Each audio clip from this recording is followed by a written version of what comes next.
ಸ್ವತಃ ಹನುಮಂತರಾಯಪ್ಪ ಅವರಿದ್ದಾರೆ. ಇವ್ರ ಮೇಲೂ ಕೂಡ ಆರೋಪವನ್ನು ಮಾಡಿದ್ರು ಮುನಿರತ್ನ ಅವರು. ಮಾತಾಡೋಣ. ಹನುಮಂತರಾಯಪ್ಪ ಅವರೇ, ನಿಮ್ಮ ಹೆಸರು ಹೇಳಿದ್ದಾರೆ ಮುನಿರತ್ನ ಅವರು.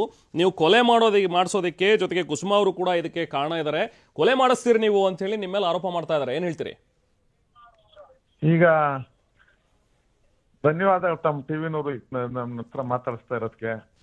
ನಾವ್ಯಾರು ಕೊಲೆಗಡಕರು ಅಲ್ಲ, ಕೊಲೆಗಾರರು ಅಲ್ಲ. ಅವರೆಲ್ಲವನ್ನ ಅನುಭವ ಇರತಕ್ಕಂಥವ್ರು, ಅದರಲ್ಲಿ PhD ಪಡೆದಿರೋರು ಮುನಿರತ್ನ ಅವರು.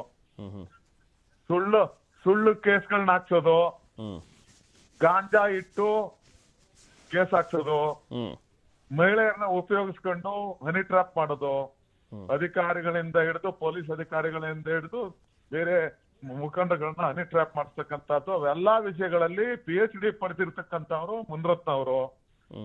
ಇವತ್ತಿನ ಘಟನೆ ಅವರ ಪ್ರಾಯೋಜಿತ ಕಾರ್ಯಕ್ರಮ ಇದು. ಯಾಕಂದ್ರೆ ಅವರು ಏನೋ ಒಂದು ಗಿಮಿಕ್ ಮಾಡಿ ಆಚೆ ಬರ್ಬೇಕು ಅಂತ ಹೇಳಿ ಪ್ರಯತ್ನ ಪಡ್ತಾವ್ರೆ.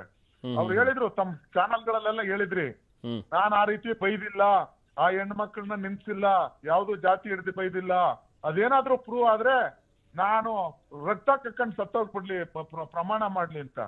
ಬಹುಶಃ ಅವೆಲ್ಲ ಈಗ ಮರ್ತೇ ಹೋಗಿದಾವೆ. ಈ ರಾಜ್ಯದ ಜನತೆ ಗೊತ್ತು, ಅವ್ರ ಜೊತೆ ಇದ್ದಂತ ಎಲ್ಲ ಮುಖಂಡರು. ಹಲೋ ಹನುಮಂತರಾಯಪ್ಪ ಅವರೇ, ಬಹುಶಃ ಲೈನ್ ಕಟ್ ಆಗಿದೆ ಅನ್ಸುತ್ತೆ. ಮಾತಾಡೋಣ. ಹನುಮಂತರಾಯಪ್ಪ ಅವರು ನೇರ ಈಗ ಮುನಿರತ್ನ ಅವ್ರ ಮೇಲೇ ಆರೋಪ ಮಾಡ್ತಾ ಇದ್ದಾರೆ. ನಾವ್ಯಾರು ಕೂಡ ಕೊಲೆಗಡಕರಲ್ಲ, ಆ ಥರದ್ದು ಯಾವುದು ಕೂಡ ನಮಗೆ ಎಕ್ಸ್ಪೀರಿಯನ್ಸ್ ಇಲ್ಲ. ಬಹುಶಃ ಅವ್ರಿಗೆ ತುಂಬ ಚೆನ್ನಾಗಿ ಎಕ್ಸ್ಪೀರಿಯನ್ಸ್ ಇದೆ ಅನ್ಸುತ್ತೆ ಮುನಿರತ್ನ ಅವರಿಗೆ, ಹಾಗಾಗಿ ಹೀಗೆ ಮಾತಾಡ್ತಾ ಇದ್ದಾರೆ. ಜೊತೆಗೆ ಇದೆಲ್ಲವೂ ಕೂಡ ಅವರೇ ಪ್ರಾಯೋಜಿತ ಕಾರ್ಯಕ್ರಮ, ಇದು ಅವರೇ ಬೇಕು ಅಂತ ಹೇಳಿ ತಮ್ಮ ಮೇಲೆ ಮೊಟ್ಟೆ ಹೊಡೆಸ್ಕೊಂಡು ಈ ರೀತಿಯಾಗಿ ಸಿಂಪತಿ ಗಿಟ್ಟಿಸ್ಕೊಳ್ತಾ ಇದ್ದಾರೆ ಅಂತ ಹೇಳಿ ಹನುಮಂತರಾಯಪ್ಪ ಅವರು ಈಗ ಆರೋಪವನ್ನು ಮಾಡಿದ್ದಾರೆ. ಯಾಕಂದರೆ ಈಗಾಗಲೇ ಪ್ರಕರಣದಲ್ಲಿ ಸಿಕ್ಕಾಕೊಂಡಿದ್ದಾರೆ, ಸಾಕಷ್ಟು ಈಗ ಅವರ ಹೆಸರು ಕೂಡ ಹಾಳಾಗಿದೆ, ಜೈಲಿಗೆ ಬೇರೆ ಹೋಗಿ ಬಂದಿರೋರು. ಸೊ ಹಾಗಾಗಿ ಬೇಕು ಅಂತಲೇ ಈ ರೀತಿ ಮಾಡಿಸ್ಕೊಂಡಿದ್ದಾರೆ ಅವರೇನೆ ಅಂತ ಮುನಿರತ್ನ ಅವ್ರ ಮೇಲೆ ಆರೋಪ ಮಾಡಿದ್ದಾರೆ. ಈಗ ಸದ್ಯಕ್ಕೆ ಅಲ್ಲಿರುವಂಥ ಸಿಚುವೇಶನ್ ನೋಡ್ತಾ ಇದ್ರಿ, ಪ್ರತಿಭಟನೆಗಳು ಮುಂದುವರೆದಿವೆ. ಮುನಿರತ್ನ ಅವರು ಕೂಡ ಅಲ್ಲೇ ಕುಳಿತಿದ್ರು, ಪ್ರತಿಭಟನೆಯನ್ನು ಮಾಡಿದ್ರು, ನಮ್ಮ ಜೊತೆಗೂ ಕೂಡ ಮಾತನಾಡಿದ್ರು ಅಲ್ಲಿಂದಲೇ, ಪ್ರತಿಭಟನಾ ಸ್ಥಳದಿಂದಲೇ.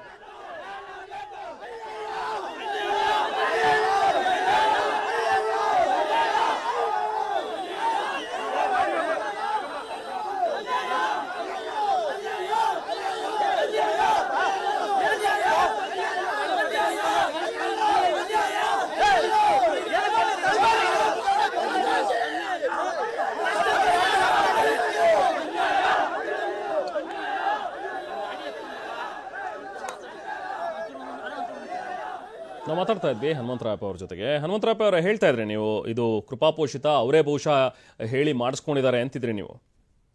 ಅವೆಲ್ಲರಲ್ಲೂ ಪರಿಣಿತಿ ಹೊಂದಿರತಕ್ಕಂಥವ್ರು, ಕೊಲೆಯಿಂದ ಹಿಡಿದು ಡ್ರಗ್ಸ್ ಇಂದ ಹಿಡಿದು ಏನು ನಮ್ಮ ಬ್ಲಾಕ್ ಮೇಲ್ ಮಾಡೋದು, CD ಮಾಡಿಸೋದ್ರಿಂದ ಹಿಡಿದು ಎಲ್ಲರಲ್ಲೂ PhD ಪಡೆದು ಪರಿಣಿತರವರು.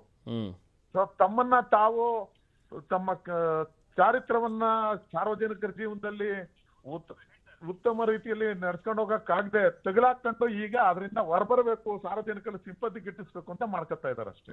ನಾನು ಕೊಲೆ ಆಗೇ ಆಗತ್ತೆ ಮುಂದಕ್ಕೆ, ಆ ಕೊಲೆ ಒಂದು ಹೆಣ್ಣಿಂದ ಆಗತ್ತೆ ಅಂತ ಹೇಳ್ತಾರೆ. ನೇರವಾಗಿ ಕುಸುಮಾ ಅವ್ರ ಮೇಲೆ ಆರೋಪ ಮಾಡ್ತಿದ್ರು ಅವರು.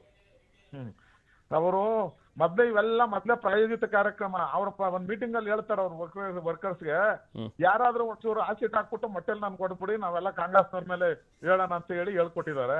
ಹೇಳಿದಾರಂತ ಅವರು ಕೊಲೆ ಪ್ರಯತ್ನ ಮಾಡಕ್ಕೆ ಯಾರಿಗೆ ಹಿಂಟ್ ಕೊಟ್ಟಿದಾರೋ, ಯಾರಿಗೆ ಹೇಳಿದ್ದಂತಿದ್ದು ಹಿಂಗೆ ಮೊಟ್ಟೆಯಲ್ಲಿ ಆಸಿಡ್ ಹಾಕೊಡಿರಿ ಅಂತ ಬಿಜೆಪಿ ಅವರ ಕಟ್ಟ ಫಾಲೋವರ್ಸ್ಗೆ ಸೂಚನೆ ಕೊಟ್ಟಿದ್ದಾರೆ. ನಾನೇನ ಇಂಥ ಮೀಟಿಂಗ್ ಅಲ್ಲಿ ಬಂದಾಗ ಮೊಟ್ಟೆ ನೋಡಿರಿ, ಬೇಕಾದ್ರೆ ಒಂಚೂರು ಆಸಿಡ್ ಗೀಸಿಡ್ ಹಾಕ್ಬಿಟ್ಟು ನೋಡಿರಿ, ನಾವೆಲ್ಲ ಅವ್ರ ಮೇಲೆ ಇದನ್ ಮಾಡಿ ಕ್ರಮ ತೆಗೆದಿಸ್ಬೋದು, ಜನಗಳ ಮುಂದೆ ನನ್ನ ಸಜ್ಜನಿಕೆ ತೋರಿಸ್ಬೋದು ಅಂತ ಹೇಳಿದ್ದಾರೆ.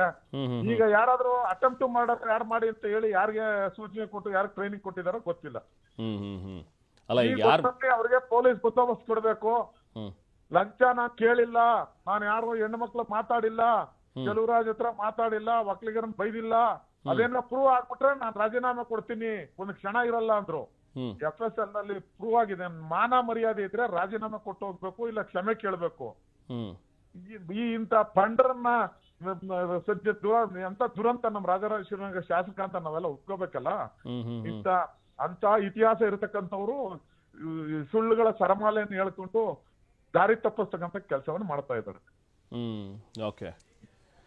ಓಕೆ ಹನುಮಂತರಾಯಪ್ಪ, ಈಗ ಇದ್ರ ಬಗ್ಗೆ ನಾನು ಲೆಟರ್ ಬರ್ದಿದ್ದೀನಿ, ಪ್ರಧಾನಮಂತ್ರಿಗಳಿಗೂ ಕೂಡ ಹೇಳಿದ್ದೀನಿ, ರಾಷ್ಟ್ರಪತಿಗಳಿಗೂ ಕೂಡ ದೂರು ಕೊಟ್ಟಿದ್ದೀನಿ ಅಂತ ಹೇಳ್ತಾರೆ. ಇಲ್ಲಿ ಯಾರಿಗೂ ಕೊಟ್ಟಿಲ್ವಂತೆ, ಅಲ್ಲಿ ಹೇಳಿದ್ದೀನಿ ಅಂತ ಹೇಳ್ತಾರೆ. ನಿಮ್ಮ ಹೆಸರು ಕೂಡ ಹೇಳಿದಾರಂತ ಅಲ್ಲಿ.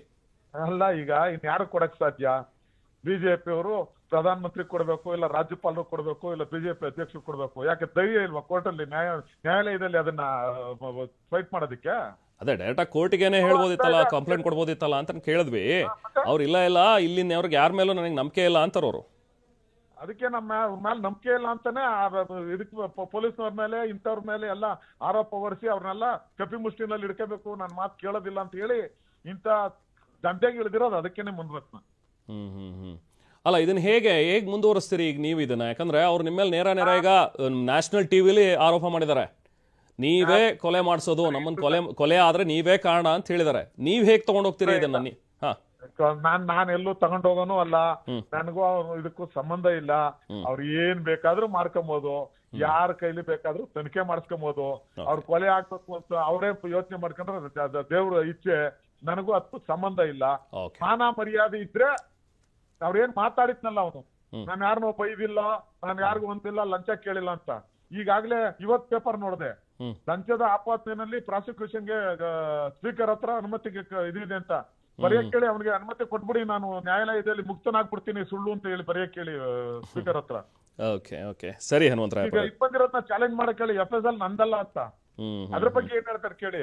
ಇವೆಲ್ಲಾ ದುರಂತಗಳ ಸರಮಾಲೆ ಇದೆ ಅವನ ಹತ್ರ. ಅವನು ಇವತ್ತೆಲ್ಲ ನನ್ಗೊಬ್ಬನ ಮೊಟ್ಟೆ ಹೊಡೆದ್ಬಿಟ್ರು ಅಂತ ಅವನೇ ಪ್ರಾಯೋಜಿತ ಕಾರ್ಯಕ್ರಮ. ಇಂಥ ಮೊಟ್ಟೆ ಹೊಡೆದಿರೋದೆಲ್ಲ ಎಷ್ಟು ಸಂಸಾರಗಳನ್ನ ಹಾಳು ಮಾಡಿದಾನೆ, ಎಷ್ಟು ಹೆಣ್ಣು ಮಕ್ಕಳನ್ನ ಕುಟುಂಬಗಳನ್ನ ಬೀದಿಗೆ ತಂದಿದ್ದಾನೆ ಅಂತಕ್ಕಂಥದ್ದು ಅವನಿಗೂ ಗೊತ್ತು. ಆದ್ರೂ ಆ ಬಂಡ ಇದನ್ನೆಲ್ಲವನ್ನ ಸುಮ್ನೆ ಬೇರೆ ಏನೋ ಇದನ್ ಮಾಡ್ಕೊಂಡು ಜನಗಳ ಸಿಂಪತಿ ಗಿಟ್ಟಿಸ್ಕೊಬೇಕು ಅಂತ ಹೇಳಿ ಮಾತಾಡ್ತಾರೆ.